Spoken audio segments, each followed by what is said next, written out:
We've all got things in our life that we hold near and dear to our hearts, and we keep in a special place. Maybe it's in a box or it's in a cabinet or something like that, and we think we get to hold it forever. And then we hope to maybe pass it down one day to somebody who might find it special.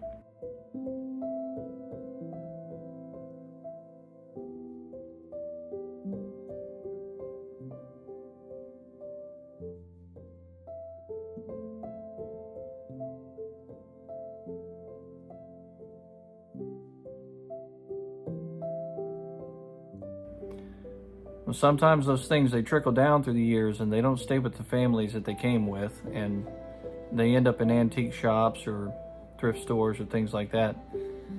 And if you're a collector, sometimes you get lucky enough to come across something that's really special and unique. I was pretty lucky not too long ago to come across such a thing in a small antique shop on 460 in Virginia, South Virginia. And that item just happened to be a Women's Relief Corps badge. It was a medal with a golden ribbon, and it was in really good shape. I was pretty surprised for an item like that, which was made in 1886. And it's this item right here. Now, I'll put it up on the screen for you to see a little bit closer detail. This is in remarkably good shape. And this item would have been pinned on some young lady, and sometimes older ladies. They were on a battlefield somewhere, or an encampment with some soldiers from the Grand Army of the Republic.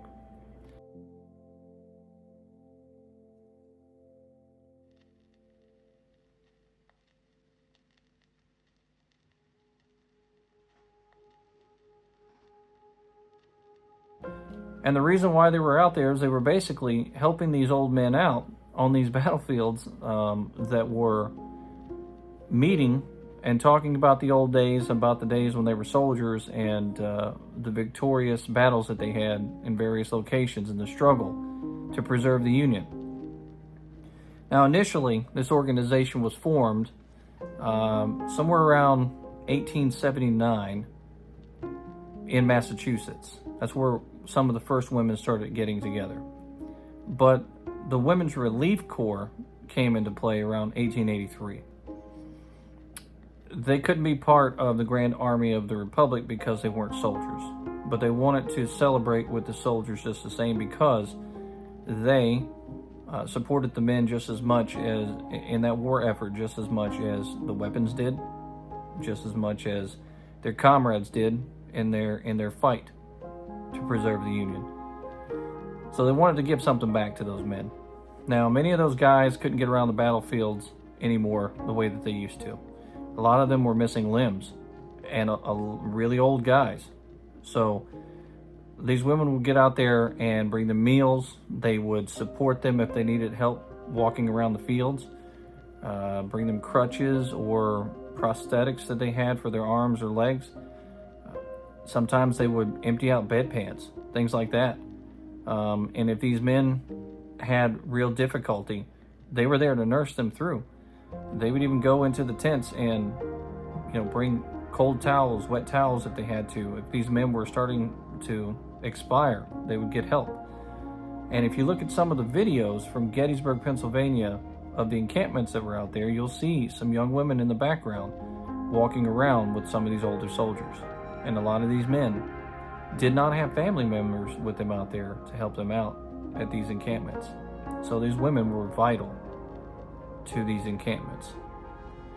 Now, I'll put the medal up on the screen here, a closer shot for you to take a look at, and we'll talk a little bit about the medal itself and what it represents and what the little pieces and details represent, according to womensreliefcorps.org, the actual organization which is still in play today.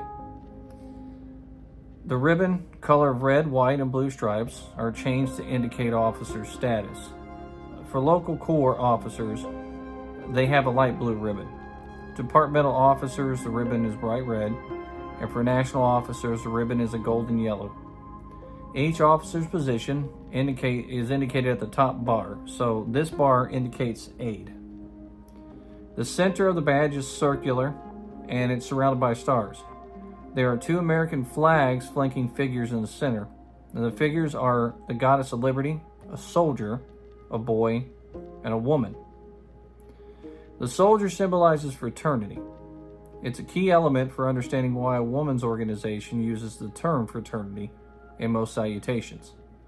Because the Women's Relief Corps was formed at the direction and behest of the soldiers who were members of the Grand Army of the Republic, and was created as the auxiliary in support of it. The organization has always taken care to be respectful of the founders. The Grand Army of the Republic members created or formed the organization as their auxiliary in 1883, like we just discussed. The boy is emblematic of loyalty, as a son to his father. And they say that they remain loyal to their country and to the memory of those who fought to preserve the Union. They strive to remain loyal to their nation, their flag, and yet look with hope towards the future. The women represent motherhood, giving, mercy, kindness, and charity. Charity is one of the key symbols of the Women's Relief Corps. Charity, or true love of one another, is the greatest of virtues. They say that they do good works and perform acts of kindness, mercy, and charity, so we many humble ourselves and understand the sacrifices of others. The child symbolizes their mission to patriotism, hope for a nation, loyalty to strong ideals and respect of freedom and justice for all.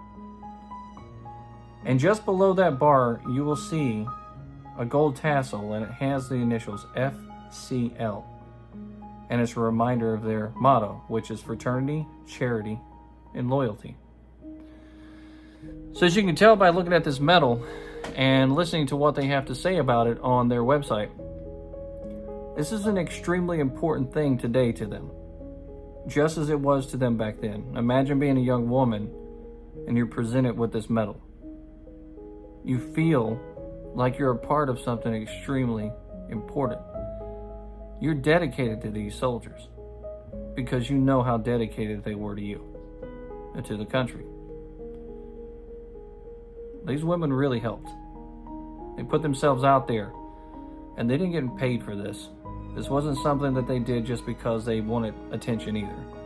They did this out of the kindness of their hearts to help these soldiers in some of their hardest times. These soldiers would go back to these fields from time to time and camp out together and talk about their battles. These talks that they were having, they weren't just reliving glory days. These guys were trying to get through PTSD. They were struggling with the things that they saw, and they did. These women helped them with that. Well, I hope you learned a little something about this item that I gave you today to take a look at, and maybe a little bit about the Women's Relief Corps. If you want to learn a little bit more about them, go to womensreliefcorps.org. That website's out there. There's a lot of information on there about their Civil War history, about the things that they do today and the things that they used to do to help those soldiers that were in the Grand Army of the Republic, Union soldiers. Till next time, this is History with Waffles.